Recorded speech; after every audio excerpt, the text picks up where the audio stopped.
Just want to say hi, Mr. Finance Minister. Hello, sir. Hello. Hi. How are you? Thank you.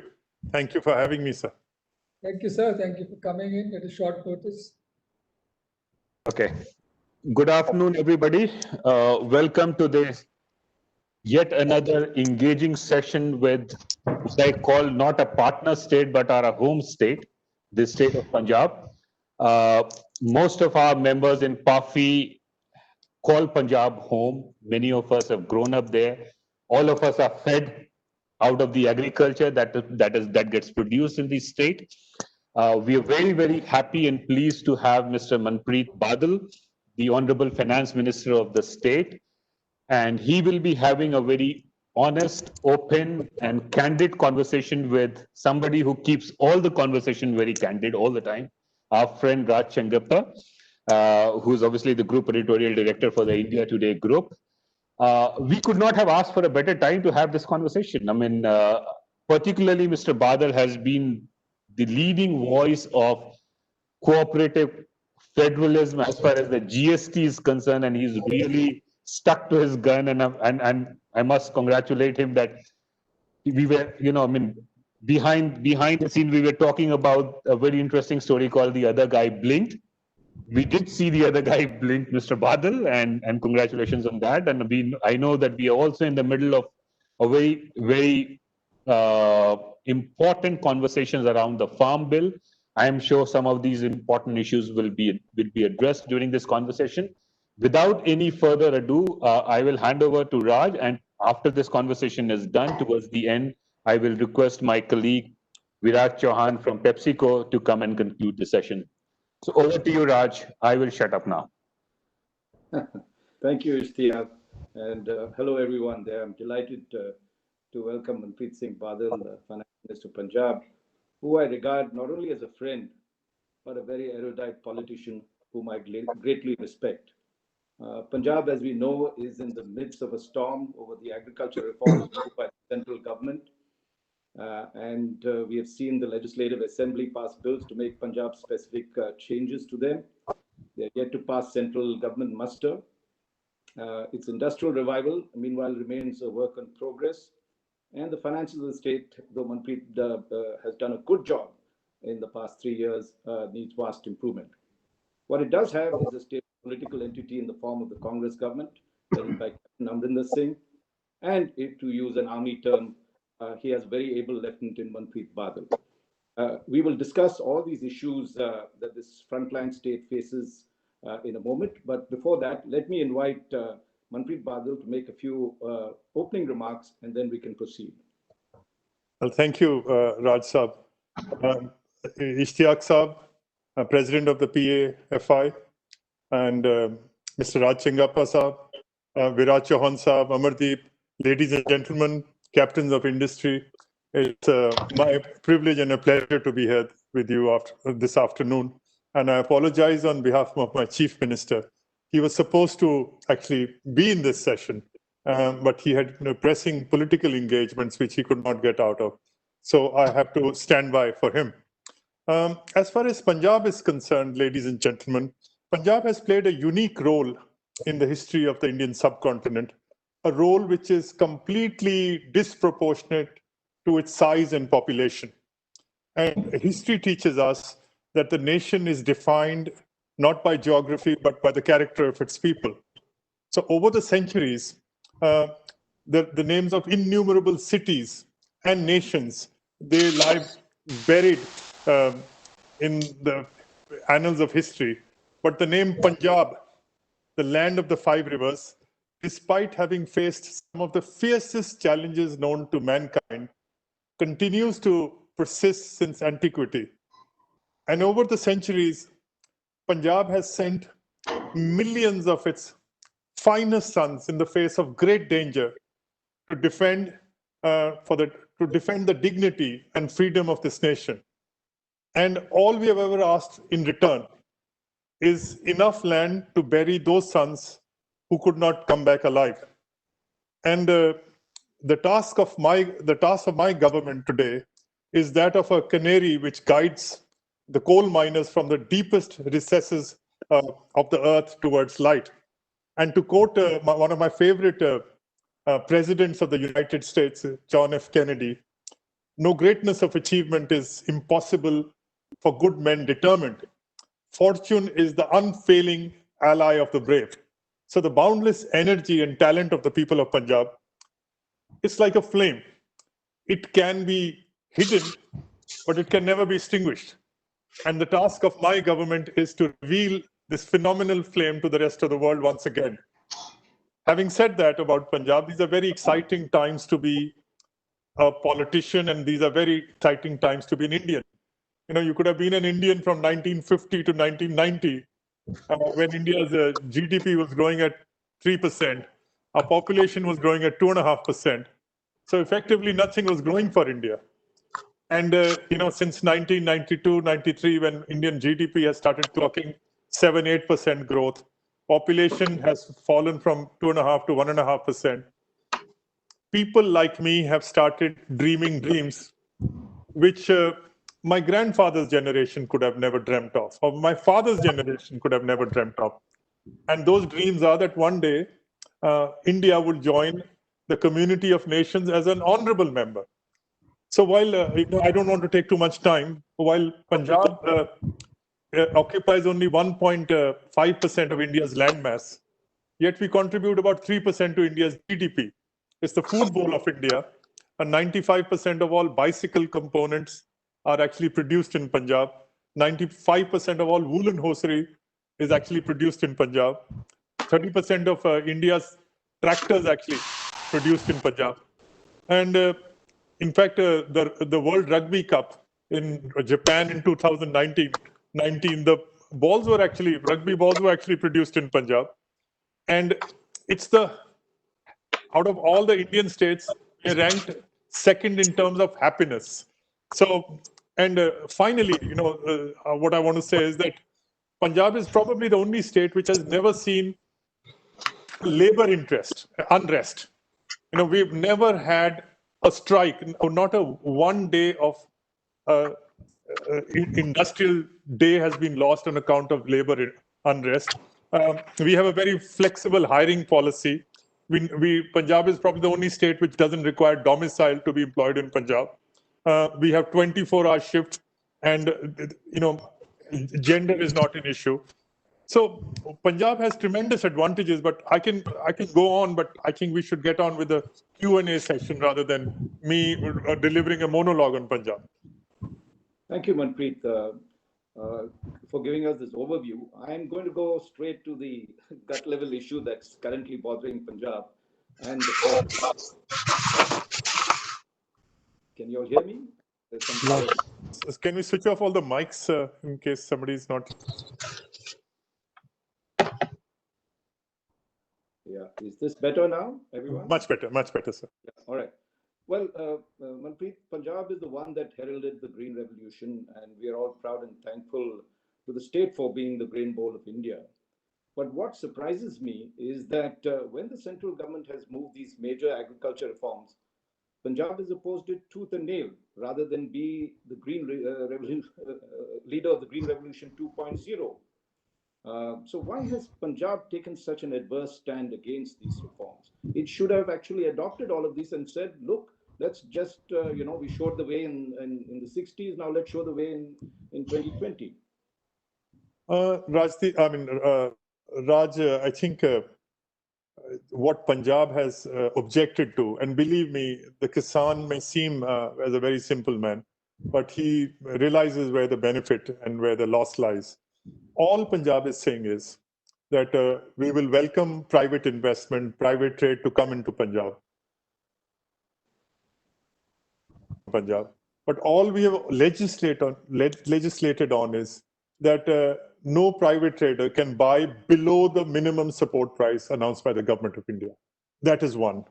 The second is that anybody can come and do business in Punjab as long as he gets a license from the state government or the central government, as long as he's under some kind of a regulation. We don't want fly-by-night operators who would come and cheat the Kisan. So as long as you have a license, you're registered with the government, and you don't cheat the Kisan, because 86% of farmers in Punjab are 5 acres or below. And the Kisan is not in a position to actually, get a better bargain. So what Punjab is saying is no buying below MSP, no conducting business without a license. And lastly, all produce has to come to the market yard, because market yard is the place where the true price discovery takes place. And anybody who buys or sells must pay the rural development fee. Because the entire rural development, you can't have private people coming with no stake in, the infrastructure, rural infrastructure of Punjab, and just actually profiting by this. So these are the only 3 things we've opposed, Raj, nothing else. In fact, as far as Green Revolution 2, Punjab is well on its way. Every potato sown in India, the seed comes from Punjab, because we are blessed with an agroclimate where the potato does not have any virus in it. We are planning that in the next 10 years, whether somebody's doing wheat or rice or any other crop, Punjab should be the principal state which produces quality certified seeds. We're already moving towards that. And finally, in the dairy business, because of our climate, it's best suited for breeding quality cattle. So if India could have access to good quality cattle rather than the breeds which we have now, I think India would actually prosper, and so would Punjab. So believe me, we are not opposed to any legislation. We are not looking for any confrontation with Government of India. And Raj, may I remind your listeners that there was a survey about a week back which ranked India 94th out of 107 countries in the Global Hunger Index. All Punjab is saying, just think it through. Why would you want to tinker with a system which has stood the test of time, which has made India self-sufficient in food? Punjab is the principal, state to do that. Just have a rethink. Just consult the stakeholders. Why this kind of arrogance where that we know best? And maybe one model does not, in a country as diverse and as big in India, one model may not suit every part of India. So why not have 2 models, 3 models, or as many models as there are states? Well, Manpreet, your points are well taken, but I think generally the feeling is that Punjab is somewhat, to use a word, addicted to MSP, highly dependent on a monoculture, when it should have diversified many years back. 2 decades we've been talking in there. When I was in the state as the editor-in-chief of the Tribune, this was again the main discussion point, but there has been no great progress on that. Why doesn't it move like what Haryana did and said, well, we'll pay farmers a certain subsidy not to grow wheat or rice and grow other crops for about 3-4 years so that it can move that side? Why can't it make these bold decisions instead of just being an opposing force? Raj, believe me, diversification cannot be abrupt. It has to be organic. Haryana's announcements, they are merely on paper, doesn't match the ground reality. And diversification for Punjab, it's a work in progress. So it won't be long before, this total dependence on MSP, this should not take more than a decade. But I said it can't be an abrupt thing. And finally, Raj, if I can remind your listeners that with a population of 1.3 billion, even if you had money in your pocket, God forbid there was a famine in Punjab or a harvest failure, there are not enough food stocks floating around in the world to be able to feed 1.3 billion people.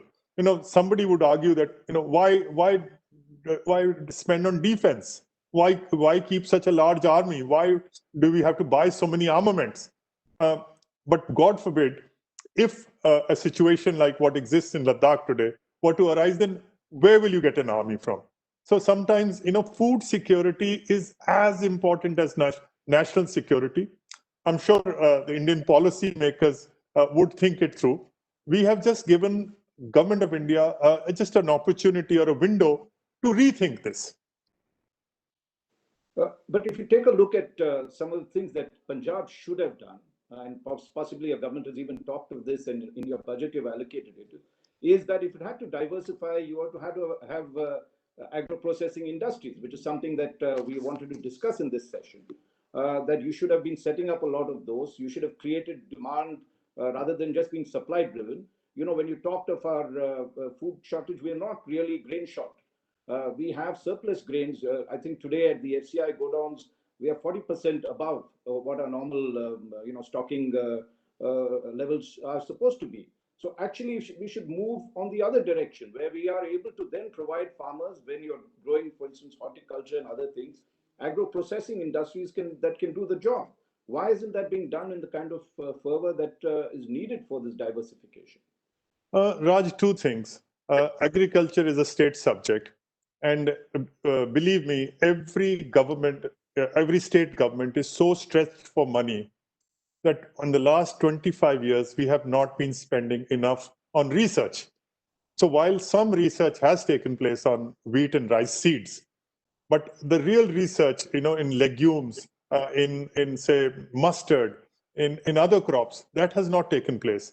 So unless government of India were to seriously start or take over the research, agricultural research, we would not be going anywhere.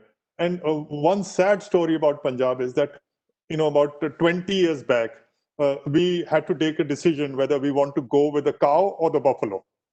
Unfortunately, we decided with a cow because cow would yield far higher lactation per year and so on and so forth. And while we have developed a fantastic breed of cows, most Indian cows would probably give 3,000 liters per lactation, whereas the international standards is about 15,000 per lactation. So Punjab had developed, a breed which can do about 8,000 or 9,000 per lactation. But there was some lunacy which started by the Gau Rakshaks, who started stopping transportation of cattle out of Punjab. We lost trade in cattle worth about 2,000 because people are fearful of transporting cows outside Punjab. And we have to go back to the buffalo, and it'll take, because breeding is a lengthy process. To get to that level of where we have reached in cow breeding, it'll take us another 10, 12 years. But so basically, to diversify, we would need some good, excellent, original research happening in our agricultural universities, and no state government has been putting that kind of money into agriculture research. Now, you, in your budget speech this time in February, you talked of how your the ground level water situation in the state is depleting rapidly. You're 165% over, in the sense it's not being, you're overusing the groundwater, and there is a depletion. And all these, particularly these crops that you're growing, will soon doom Punjab if it doesn't watch out. So it is in Punjab's interest to start moving out.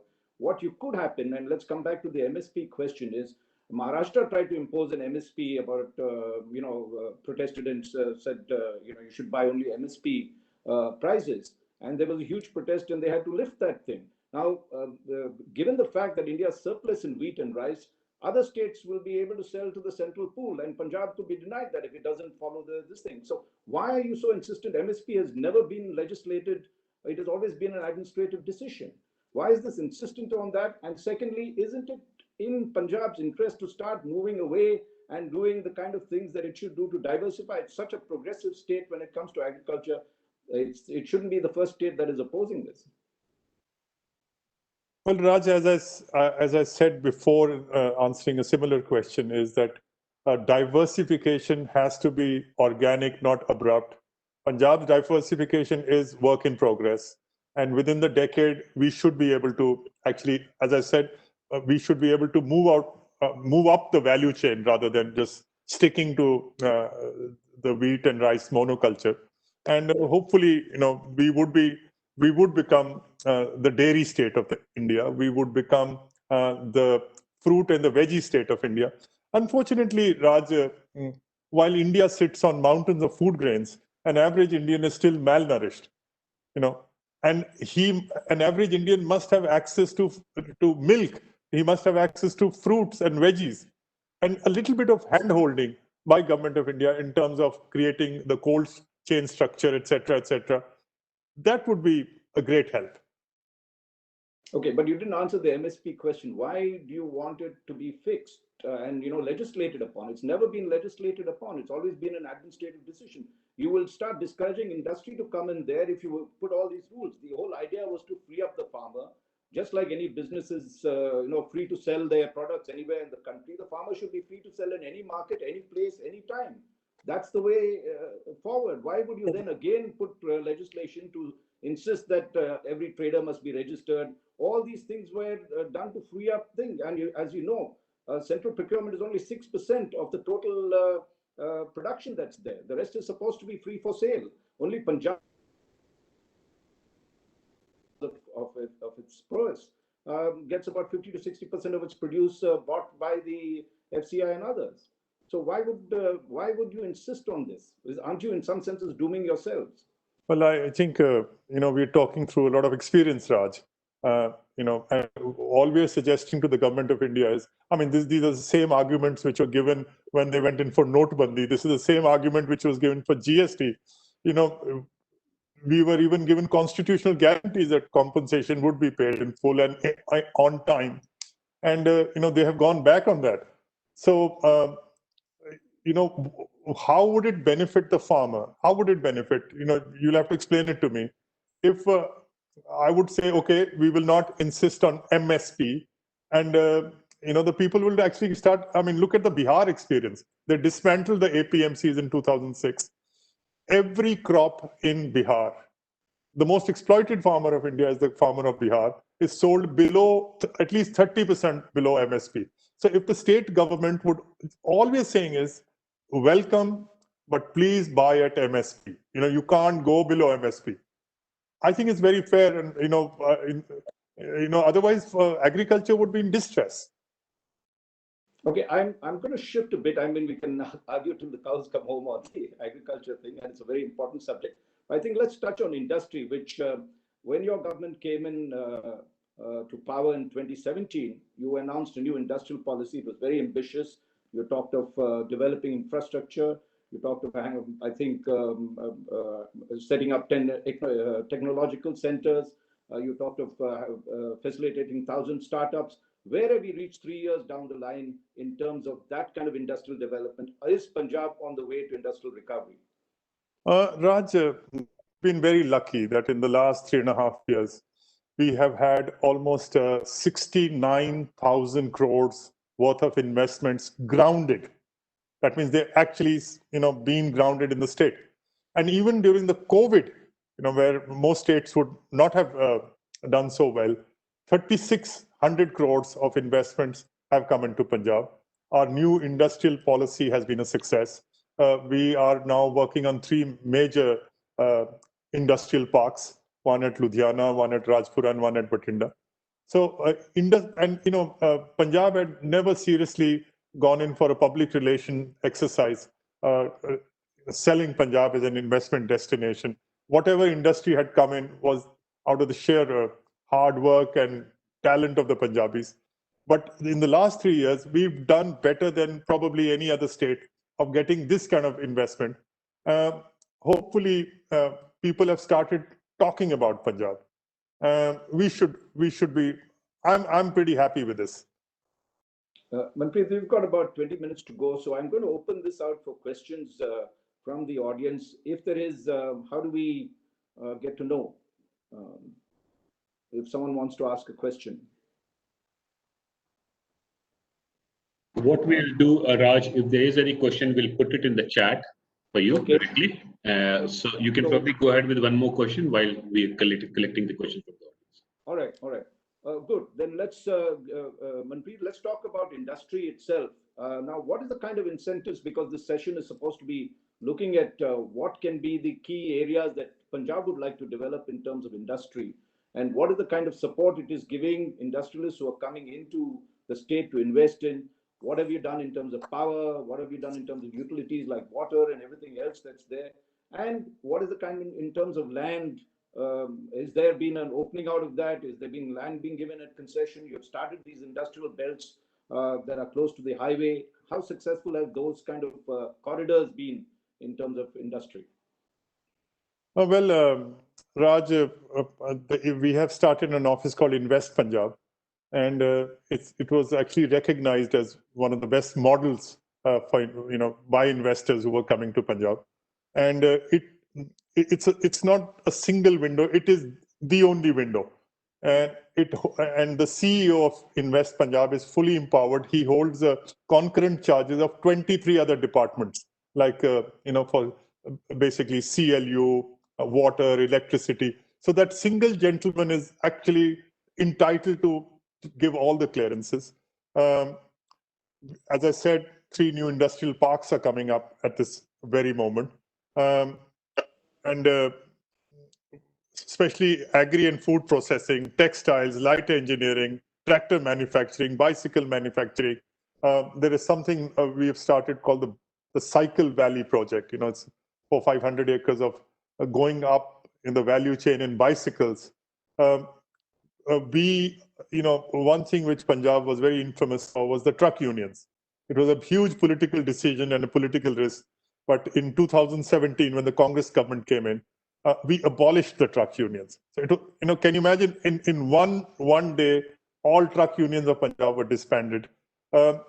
Also, we reduced the rate of power from 7 something for industry to 5 rupees per unit.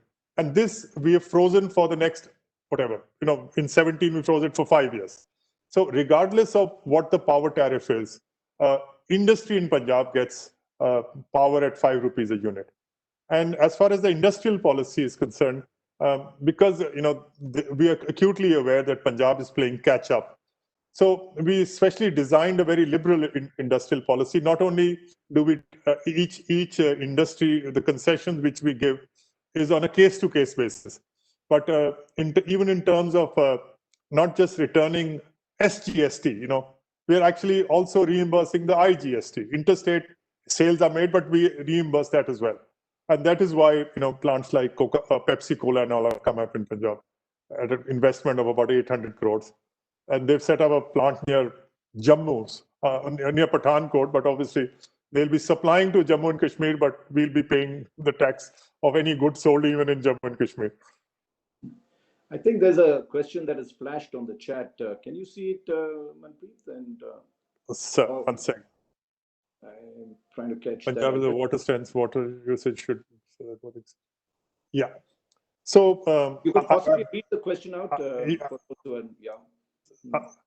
It says Punjab is a water stressed state, hence water usage laws should be such that industry, both existing and new, should not be penalized in any manner. Yes. So I think if you compare, we were a little late. We were going by the Central Regulatory Authority, but in the last 6 months, we've set up our own state water regulatory authority. And if you look at the rate of water in Punjab, it is probably 1/10 of that of Haryana. And that is because we are the land of the 5 rivers. So, itna to banta hai kam karna. Okay. Is there another question? I can't. I can read that. I can read yeah, that. Please. Yeah. Okay. So this is again. This is a question which represents our industry only, and you as a finance minister of Punjab, Mr. Badal. It says we have extended the compensation cess beyond 2020, but isn't that still a very ad hoc measure? And why should a category like soft drink should attract compensation cess? What is your view on that?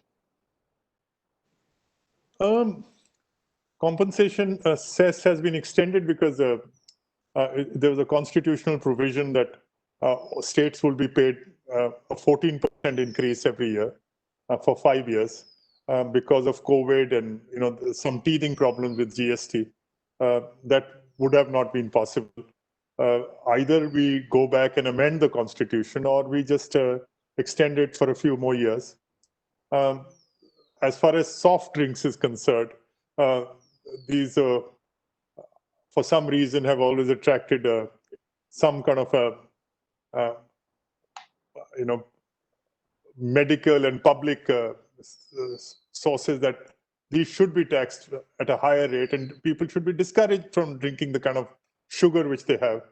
So I guess that's the reason why they are taxed at this level. and part of the compensation cess. Okay, but Pete, I've got a question in terms where you were talking earlier about the food parks that were being set up. You had at the central government, Harsimrat Singh Badal being the food processing minister till recently. The state had a great advantage in terms of having a minister that knows the problem. Now, in these years, has really the food processing industry in Punjab taken off? Because that's so critical. You have a great agriculture base. If you have a great food processing industry, agro-food processing industry, you made it. What is the progress on that? And what is your own views on the ability of the state to have delivered on this? So 2 years back, ITC commissioned one of their biggest food processing plants near Kapurthala at the cost of about 1,800 crores. And within a year and a half, they applied to us for expansion, which was very good news. And we were very liberal in terms of concessions to ITC. And we are led to believe that if ITC starts operating from Punjab in food processing, all their competitors would have no choice but to come to Punjab. So we're satisfied on that score. And you think the central government has delivered on the food processing industry to Punjab? Has it made the kind of investments you wanted? Not the central government, but private sector has. Private sector. My question was very specific. The central government had a minister from Punjab till recently, till she resigned.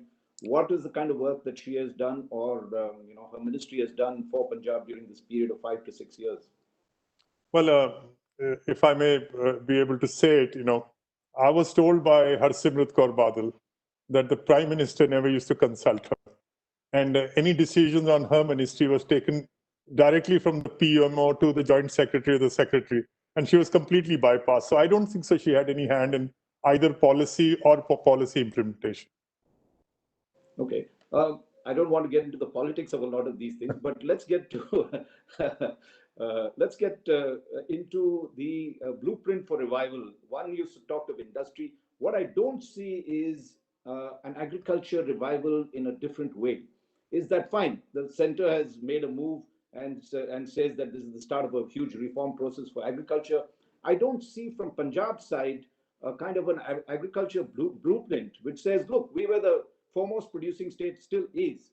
This is what we want to do in the next 5 to 10 years, just as you've done for industry and said you want these parks, you want this. I don't see that coming, even in your budget speeches. There doesn't seem to be that sort of clarity as to where, or the vision. You still seem to be stuck in the monoculture and dependent on MSP. Why is that? Well, Raj, a wish list from Punjab would be if some special flights could be arranged for the UAE. There's a huge potential of Punjab veggies, Punjab fruits being sold in, say, Dubai or Abu Dhabi or something. We are only 1.5 hours from Dubai. The problem is there is some air traffic agreements which revolve around some kind of a reciprocal, basis, and as a result, we have never been able to clear those kind of agreements. Since there is not enough cargo space available in flights, the entire Middle East market is not open to us. On the other hand, if you look at the location of Punjab, it's situated in one corner of India where the infrastructure is not very good. And the freight costs, I'm one of the biggest growers of Kino tangerine. And believe me, to get my fruit to, say, Bangalore or Calcutta, and the number of tolls on the highway, and it's so expensive that, the fruit becomes very expensive. So unless, in the good old 60s and 70s, the government of India had a policy called the freight equalization scheme, that every state would be considered for some kind of a freight subsidy. That has been abolished now. And as a result, fresh produce from Punjab, it's very difficult for us to get it, to other parts of India or outside India. So our wish list would be some, definitely, if Mr. Hardeep Puri is the Minister for Aviation, and if he could use his influence, I think he's aware of the problem. But if we could get special cargo flights out of India, that would change at least the agricultural scene of Punjab. And then, of course, we have a very hostile neighbor right in the neighborhood. I mean, if you've been following Pakistan, there are two crises taking place. One is the shortage of wheat and the shortage of sugar. And we're sitting on mountains of wheat. And the third problem they have is shortage of electricity. And Punjab is surplus in electricity. But since we don't have any trade relations with Pakistan, so we are almost cornered in a kind of a way. And even if you look at some of the states which are doing very, very well, post GST, these states are states which have which have a coastline or a good port facilities. You had expressed some happiness in your budget speech this in February that your share of central taxes and everything else has gone up, and in terms of GST, this thing. Now all the states have been complaining about the way post-COVID the GST disbursement has gone. What is Punjab's approach, and what is your solution to some of these issues? Well, Raj, how many people live under the government of India? None. And how many people live under the state governments? Probably everyone. And most of the welfare activities in the state, whether it's education, health, old age pension, social security, even agriculture, policing, everything is actually the job of the state government. Now, states have not been compensated for the last 6 months. I mean, so it's April, May, June, July, August, September. We are in the middle of October now. We have not received our compensation. How do we pay salaries? How do we do debt servicing? Should we close down the schools? Or should we open up the doors of the jail that I can't feed the prisoners? So a lot of burden falls on the state. So all we're telling the government is, you extend the compensation cess for a few more years, but just pay us the full. This money is going in for the welfare of the people of India. It's not a question of government of India or the state government of, these are very unusual times. Never in the human history have we encountered a pandemic or epidemic like this. And somehow we will have to spend more to be able to get out of this tailspin. We've got about 5 minutes, I think, or so. Is there anyone else who would like a question, or can I continue with this? I'm not sure on this system. So Raj, there's one more question which I'll just read out, and then we can probably hand over to Viraj. It says, Mr. Minister, consider an influx of big corporations in the farming sector in Punjab, as well as in other farming states. How will the centre, in the absence of MSP, ascertain that the farmers aren't exploited against the investment poured into the farms by these corporations? I think you alluded upon that in the exactly. So all the state government, even though we welcome private investment in agriculture, a lot of investment has come in. I mean, the biggest investment which came in the 50s was the Nestle plant, milk processing plant which came in, and it has had tremendous beneficial aspects. PepsiCo came in, and ITC has come in. So while we welcome all private investment, all the state government's duty is that farmers should not be exploited. And whatever the MSP, I mean, the minimum support price, it says everything. As long as you're willing to pay that, we have no problem. And believe me, the Punjabi farmer is one person who can take the maximum risk. He's actually very open to new techniques, new learning methods, and even taking some kind of risk.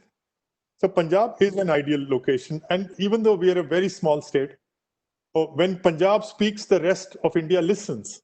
So in fact, India is looking towards Punjab, that how would we deal with the new central legislation. I don't know why in the middle of COVID, in the middle of this kind of a economic downturn, there was no need to actually go in for this kind of legislation. I'm sure somebody in the Niti Aayog must have said, sir, these are second generation reforms and we must bite the bullet, and there you are. But this, I mean, I don't want to say it because this is not a political forum, that I can cite about a dozen decisions of the government of India which were disastrous in terms of policy. And these are unjust laws. I can assure everybody of that. Coming to, I think, one of the key questions, and we've, the impression that there is a huge drug problem in Punjab for the youth. The Captain Amarinder Singh government has tried to curb that and provide relief. The other aspect of that is actually providing skills for Punjab's youth. I mean, getting them away from agriculture into other vocations. IT is a great sector, and there's no reason. Punjabis are great entrepreneurs. Why? What have you all done in these past 3 years, and what is the plan? I think as far as the problem is concerned, it's on the glide. We've been very successful in tackling this. One, of course, is just making sure that from the source, drug supply is stopped. The second is that there is an impressionable age when children start taking drugs. And we've introduced something called the buddy program. That in every mohalla, every school, we have these special buddies, and people can confide and they can tell people, and they can sit together. That has been tremendously successful. And third is that people who are actually addicted to drugs, they have started reporting to government facilities, and we start giving them step down drugs. And over a period of say 6 months, 1 year, we wean them away from drugs. So it's a multi-pronged approach. So police is one, not letting them start is another, and people who are already there, how to get them back. So this has been very successful. Raj, in Punjab, I call it the wanderlust. Where young people grow up. These are these songs, Bari Barsi Khatan Gayasi, Ki Khatke Lianda, that you went away from Punjab for 12 years, you've come back, what have you earned? So there is almost like this dream, like the American dream, to become successful. And over the centuries, young people have left their homes, whether to join the military or go overseas and try and make a fortune. A lot of young people are actually leaving Punjab for the first world anywhere. And we are trying our best at, even at the government level, so that they can have some skill sets where they can make an honorable living, even when outside. But as far as Punjab is concerned, I think most of the major institutes like the IIT, IIM, the Center for Nano Research and Indian School of Business, those kind of skill sets are already there. I mean, the institutions are already there. I think we've got 2 minutes, and we need to have closing remarks from Viraj. Chouhan. Thank you so much, Manpreet, for this. Sir, thank you very much. We learned a lot in this session, and thank you for your candor and for your knowledge and erudition. Viraj, please take over. Thank you, Raj. I must say that at the outset, it's been an amazing session. Hearing the interaction between the Honorable Finance Minister, Mr. Manpreet Singh Badal, and with you, Raj, and some of the points which have been made, I'm sure it would have resonated very well with all those who are listening to this session, especially points around how can industry partner with the Punjab government to make it economically strong state. So, personally, some of the points which resonated very well with me was what the Honorable Minister said, that truly these are exciting times to be an Indian. Absolutely, there's no doubt about that. Also, the Minister talked about the strength of the industry in Punjab. And I would say that PepsiCo is a living example. We, just to give you a perspective, we came into Punjab about 30 years back. And as we speak, we've got, when we look at India, Punjab is the state where we've got the maximum amount of investments, starting with a state-of-the-art food manufacturing facility. In fact, we manufacture, all our food products there, including Lay's potato chips and Kurkure. And what makes this very different is its strong agri linkage. We work with thousands of farmers in Punjab. The second part, and again, the minister talked about, Punjab being a state where, the seeds of Punjab are known. In fact, we've got our global seed, mini tuber potato seed facility, again, in Channo, where we actually prepare these potato seeds and these get exported to all over the world. The third aspect is our concentrate plant. In fact, outside US, we've got two major global concentrate facilities, especially for our beverage business. The first is in Scotland. The second is actually again in Punjab, in Chennai. And like the minister said, we've also set up through our bottling partner, BBL, Varun Beverages, we've set up a beverage plant in Pathankot, which basically services the whole of North India. So all in all, I would say that for PepsiCo, Punjab is one state where we have not only invested financially, but we are also emotionally invested. And the honorable minister, talked about this body called Invest Punjab. I can tell you, PepsiCo has personally benefited out of this setup. And we've been, and it's been widely reported that we are in a major expansion spree across India. We're setting up more plants. And one of the things which, various state governments have asked us is, tell us a model way of attracting investments in a state. And we have gone on record to cite the example of the Invest Punjab model. And it is, I would especially take this opportunity to call out Mr. Rajat Agarwal, who heads Invest Punjab, as an outstanding professional who really understands and appreciates, the concerns of the industry. All in all, I would say that, again, thank you, Raj. Thank you, Honorable Minister. And on behalf of all the PAFI members, it's been an amazing session. And it certainly was worth the wait. We started a little late, but it was certainly, I would say, would have been very well received by everybody. One request, as we close the session, all members who have logged in to stay connected. Yeah. So thank you. Thank you. Thanks. Thanks, everyone. Thank you. Thank you, sir. Thank you, sir. Thank you, Manpreet Ji. Thank you.